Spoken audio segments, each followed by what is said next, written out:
Okay, so our last unit in Physics for Future Leaders is going to be a little intro to quantum mechanics.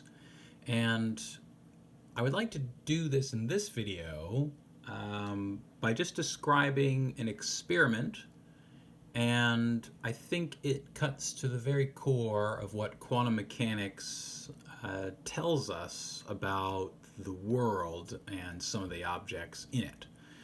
So, let's first think about an experiment where we've got like a little screen and we're kind of looking down on it. So this is like the edge of a little piece of paper or something like that. And we put a slot in it. Okay, so this is like slot, slit, okay. And we take a beam of light, so say like a laser or something like that, something monochromatic, so one wavelength. Okay, so that's what monochromatic means. And we've got, and let me grab a different color here. Let's say it's red laser light. And so if I just sort of draw the peaks of the waves here as they come towards the screen, okay.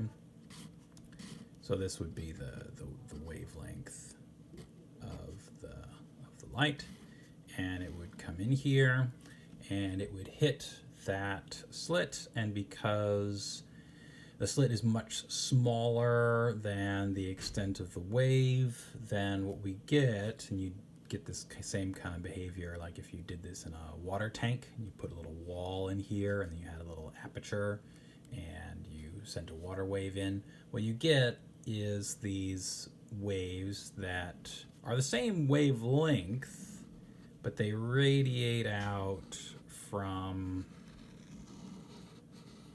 that aperture in that way.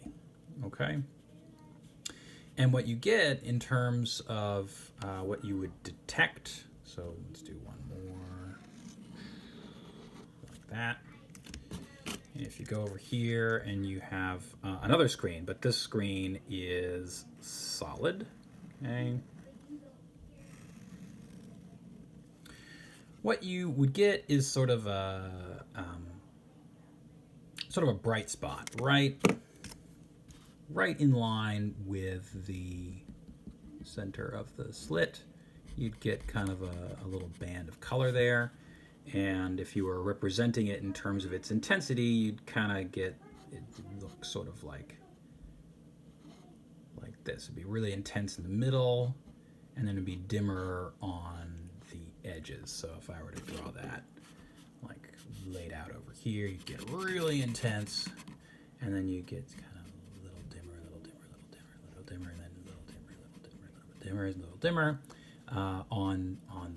on the screen. Okay, but really bright, right in line with the aperture over here.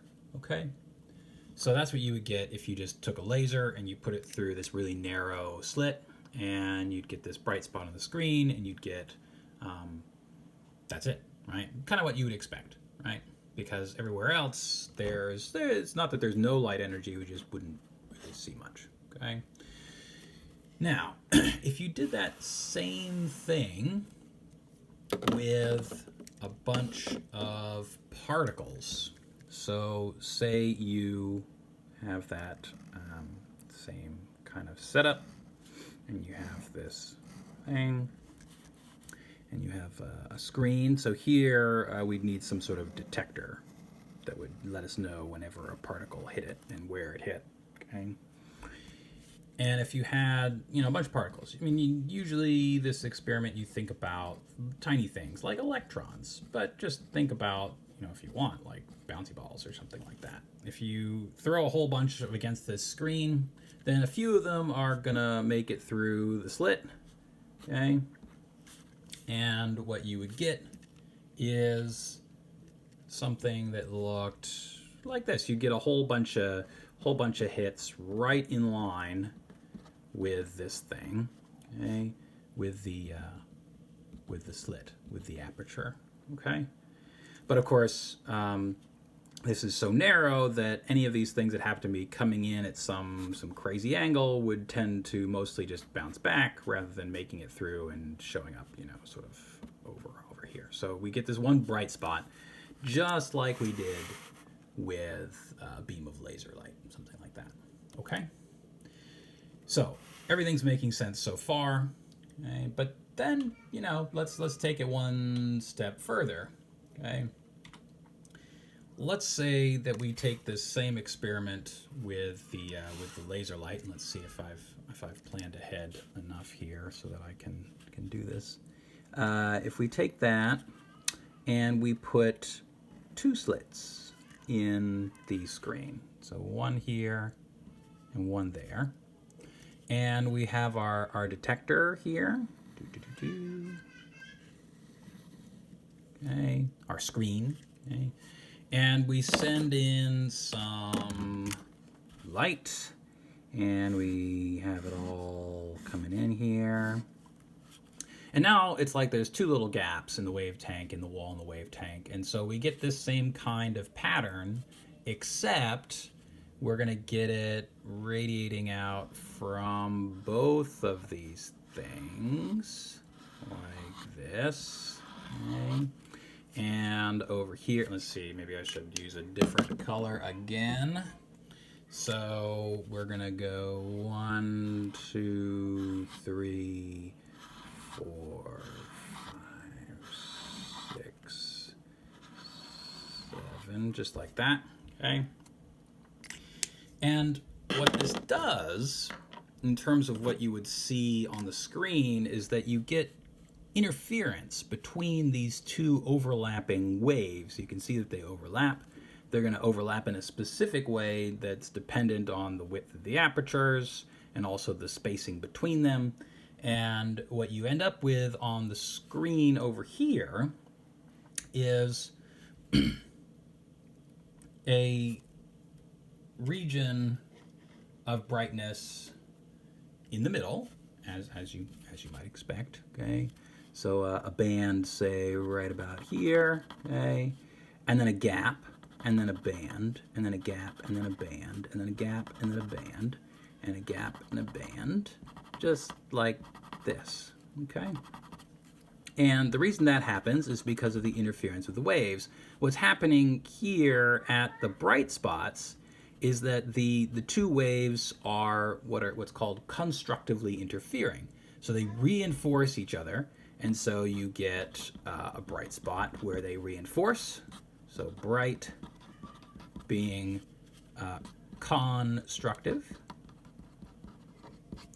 and where you get the dim spots, you're getting destructive interference. Okay? So destructive interference between the dim at the dim bands, and that's because of this overlap in the ripples, if you will. And you would actually find this in the water table too. It's just difficult to look. I guess this would be dim and bright bands in terms of pressure on some sort of sensor for water waves. Okay. However, if you were to do this same kind of experiment with particles, so electrons, bouncy balls, whatever you want, okay? And you come down and you leave a little aperture, and you come down again, and you have your detector of particles over here. If you were to do this, you send in a bunch of particles, lots of particles all flying in here. Well, these apertures are so narrow, they're only going to let through particles that are coming directly at and are about the width of the particle, and so you would expect, if you're just throwing bouncy balls, for basically a big pile of them to show up right in line with each aperture, with maybe like a little bit of spread because, you know, one maybe like slightly off angle could sneak through and get to the screen. Okay, but basically two big bright bands, okay, bright in quotes, okay, and nothing else, okay? If we just think about sending tennis balls or whatever through these apertures, okay?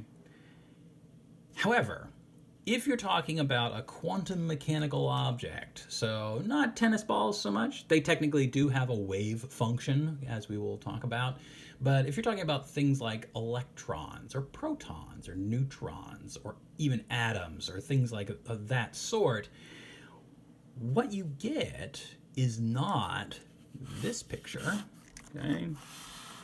You get, let me draw this one more time, something that looks exactly like the pattern that you get from, so again, this is all electrons or something all flying in here.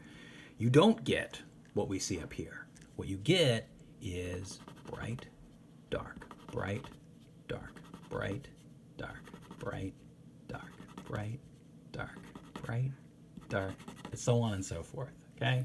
So particles detected, and then the gaps would be no detections. Okay, so that's the equivalent of bright and dark in terms of in comparison to light. Okay, so this suggests that instead of acting like particles, that these electrons or protons or whatever we're doing this with are acting like a wave. Okay? And yet we know that for certain things, electrons and protons and things like that do act like particles, and we'll talk about some of those kind of things as well.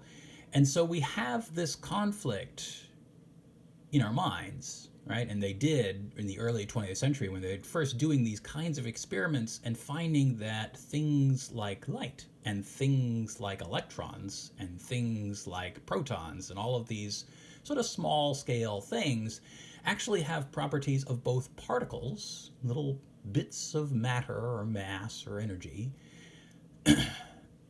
and properties of waves, where they can interfere and create bright and dark bands when you'd expect just a couple of little collections of detections like you would have up here. Okay? But that's not what happens. And quantum mechanics is the thing that can explain, albeit in a mysterious and vaguely spooky way, how this all works together. So I hope this video came out well. I'll be posting it soon if it did, and I'll be following up with a more traditional lecture with some prettier pictures, but I thought this was a nice way to start us out. Thanks for listening and watching.